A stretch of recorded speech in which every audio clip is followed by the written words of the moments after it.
Bienvenido a mis seguidores que me están mirando a esta hora. Les mando un abrazo. De otro modo dicho, les mando un saludo. No olviden que el señor que está mirando ahí es Liborio Narcis, su profesor. Ya.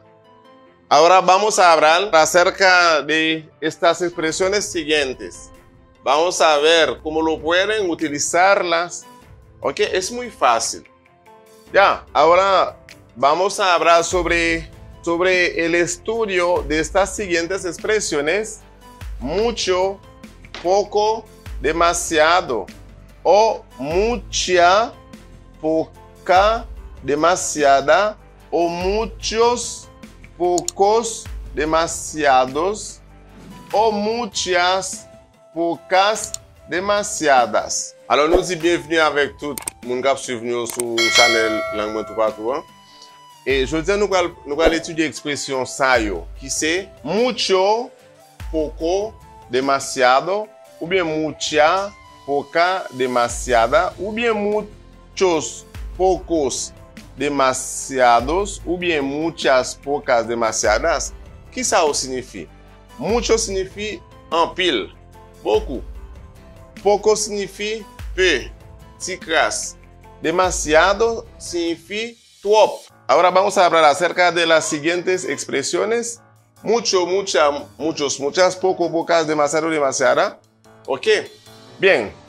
Estas siguientes expresiones podemos utilizarlas. Hay dos posibilidades para utilizarlas. Primeramente, se puede usarlas como adverbios. Cuando se usa como adverbios y se quedan invariables. ¿Bueno? Cuando se usa estas expresiones como adverbios, se quedan invariables. Es decir, que mucho se queda mucho, demasiado se queda demasiado, poco se queda poco. ¿Comprende? Por ejemplo, te quiero mucho, mi amor. Te quiero poco, mi amor. Te quiero mucho, mi amor. Te quiero poco, mi amor. Te quiero demasiado, mi amor.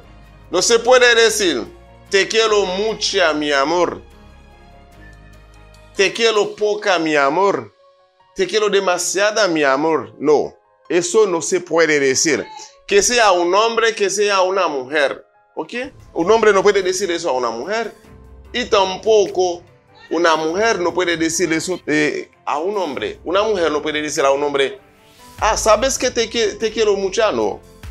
Sí, es una mujer, ¿verdad? Bueno, en este caso, estas expresiones se consideran como un adverbio de cantidad. ¿Ok?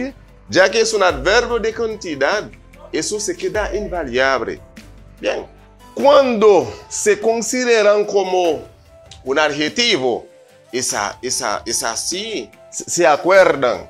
Cuando se consideran como un adjetivo, es así que se acuerdan. Por ejemplo, mire este ejemplo. Hay muchos alumnos aquí. Hay muchos alumnos aquí. En esta frase, alumnos es un nombre. Aquí muchos es un adjetivo. Ok, en este caso, se acuerda. Es por eso que se dice muchos, porque el nombre es un nombre de género masculino plural. Alumnos. Élèves est du genre masculin pluriel. Puisque ici, là nous avons muchos qui viennent jouer un adjectif parce que il placé devant un nom. Et non, ça c'est un nom masculin pluriel. Et bien dans le cas ça, je dis muchos parce que c'est adjectif, contrairement avec exemple ça, me dit te quiero mucho. Ou bien te quiero poca, ou bien te quiero demasiado. Je ne peux pas dire te quiero mucha, je ne peux pas dire te quiero demasiada, je ne peux pas dire te quiero poca, je ne peux pas dire te quiero muchos, ni demasiados, ni demasiadas, ni pocas, non. Parce que ici, mucho est un adverbe.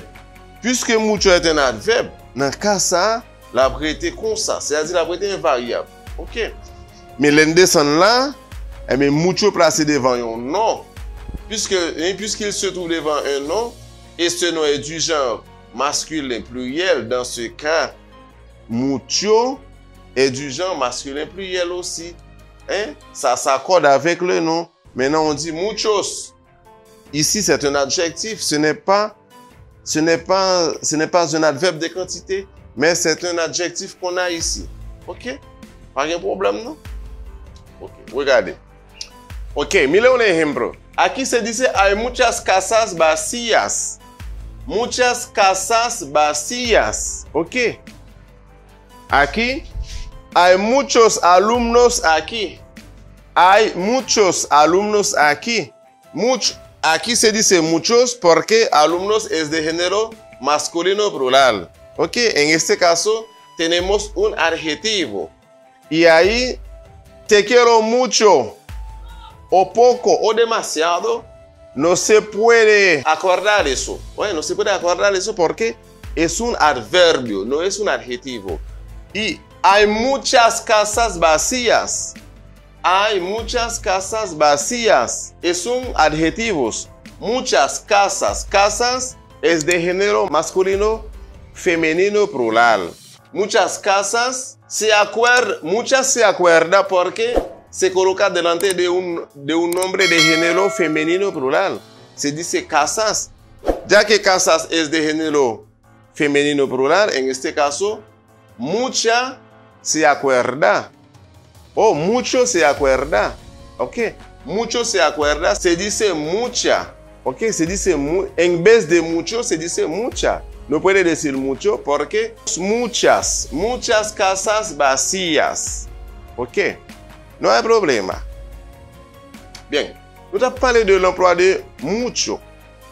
Mucho, poco, demasiado. O mucha, poca, demasiada. Ou bien muchos, pocos, demasiados, etc. Et bien, nous disons expression ça yo. Il y a deux côtés nous ka utiliser expression ça yo.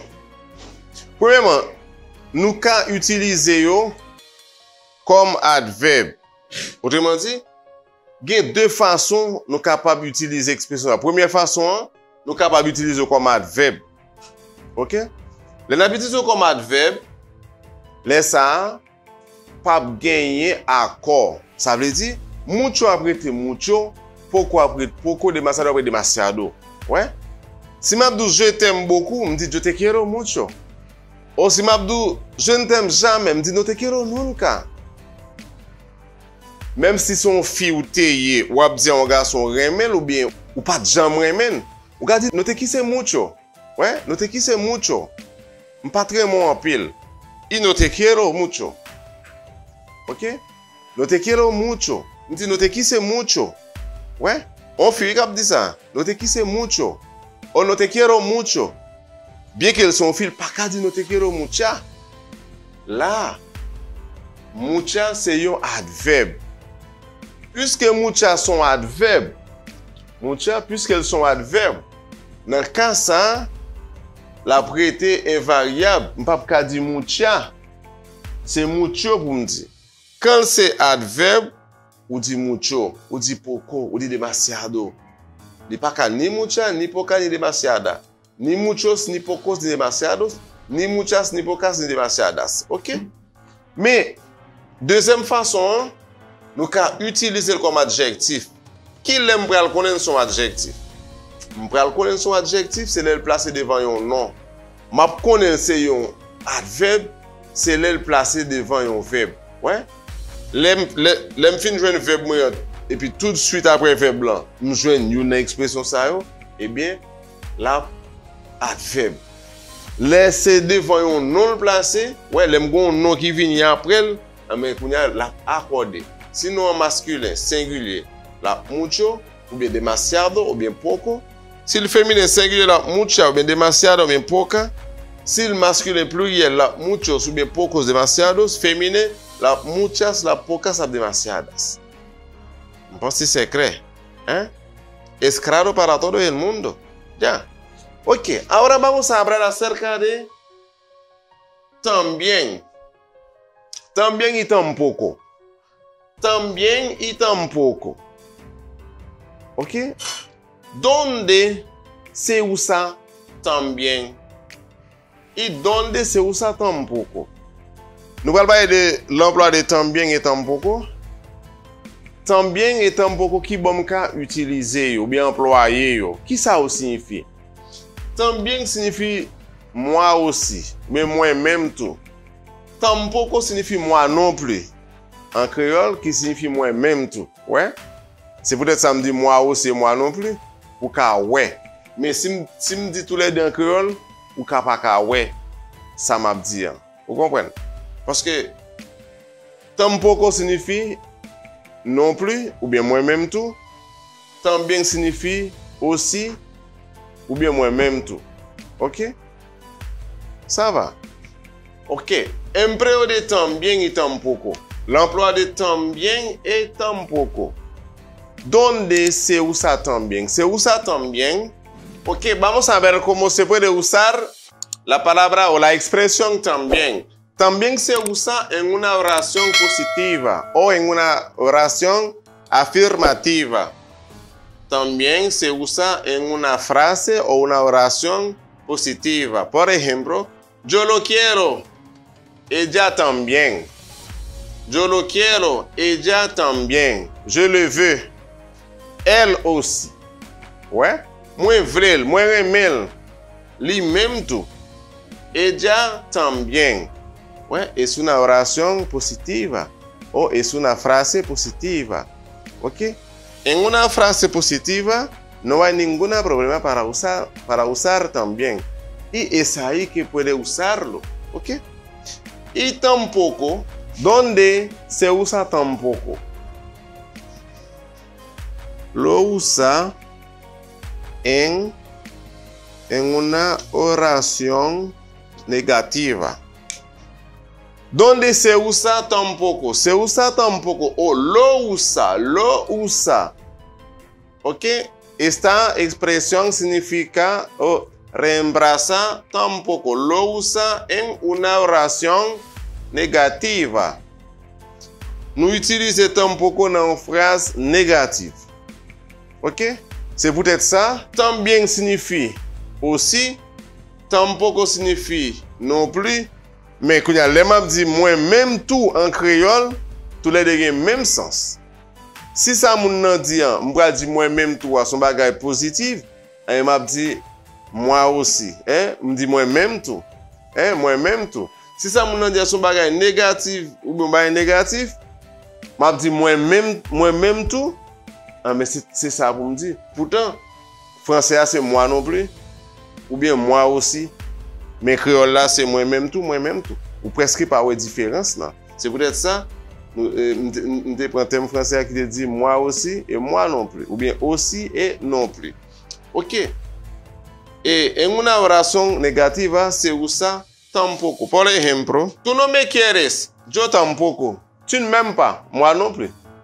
Tú no me quieres, yo tampoco. C'est une phrase négative. Ouais?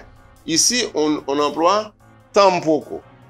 Dans la phrase affirmative ou bien positive, on dit yo lo quiero, ella también. Je le veux, elle aussi. Dans une phrase négative, on emploie tampoco. On dit tú no me quieres, yo tampoco. Tu ne m'aimes pas, moi non plus. Ouais? Ou pareil même, moi-même tout. Dans la phrase affirmative, côté d'employé también, non? On te dit yo lo quiero, moi remel, moi vrel. Et puis, il dit li même tout. Ou même t'as dit, dans bon créole là, mamzelle tout. Ouais? Ella también, mamzelle tout. Mais dans la phrase négative là, là, quand nous employons tampoco, dans la phrase négative là, on dit tú no me quieres. Yo tampoco. Ou pareil même, moi même tout. Ouais? Pas de pièce problème. Parce que là, bah, c'est bien facile. Pour mucho, poco, demasiado, nous dit nous gagnons deux côtés nous utiliser yo. Premier côté, nous dit nous utiliser comme adverbe. Nous utiliser comme adverbe, c'est les placer après verbe là. Les placer après verbe là, nous ne pas accorder parce qu'elles sont adverbes. Et adverbe ça c'est adverbe de quantité. Par exemple, si m'a dit moi me en pile. Dit yo la quiero mucho. Yo la quiero mucho. Te quiero mucho. Même si tu as une fille, ou dit ou même en pile, ou pas ka dire te quiero mucho, ou dit te quiero mucho. D'accord? Parce que ils sont adverbes. Ils ne peuvent pas accorder. Mais l'elle c'est un adjectif et laisse à l'accorder. Quel est l'adjectif? Mais l'adjectif, c'est le nom qui vient après. Mais nom qui vient après là, mais il va l'accorder. Ou bien il écrit selon nom. Si nom féminin singulier, la mucha, la poca ou bien la demasiada. Si le féminin pluriel, la muchas, la pocas, la demasiadas, et c'est masculin. La mucho, la poco, la demasiado. Si le pluriel, la muchos, la pocos, la demasiados. Ouais. Là, c'est simple. Nous te moi-même tout en créole là. D'accord? Moi-même tout. Mais français, c'est aussi ou bien non plus. Nous employons aussi dans phrase positive. Nous employons non plus dans phrase négative. OK? Eh bien, mais pour créole là, c'est moi-même tout, tous les deux signifient. D'accord? Moins tout. Pas une pièce problème. Bien. Alors, on a dit à tout le monde qui aime travail à faire et pas hésiter à like page nous, abonner à la chaîne là. On a toujours une belle vidéo sur langue ça et surtout même qui c'est débutant et nous devons prendre vidéo ça à cœur. Et moun qui avance autour, pas une pièce problème. Il y a une vidéo qui fait déjà là, même si on avance, ou après l'important, faut apprendre plus mou gen bagay faut noter. D'accord, gen bagay faut noter. Et gen pile belle bagay qui pral venir parce que ni débutant a continuer jeune pour son part dans chaque vidéo on a fait et ni moun qui avance autour, il a tiré parti par dans chaque sangue pour faire. Bien, es un placer de estar aquí con ustedes en esta hora y les pido de apreciar nuestra página y de suscribir también a nuestro canal porque el trabajo que estamos haciendo ahora es para ustedes especialmente. Chao.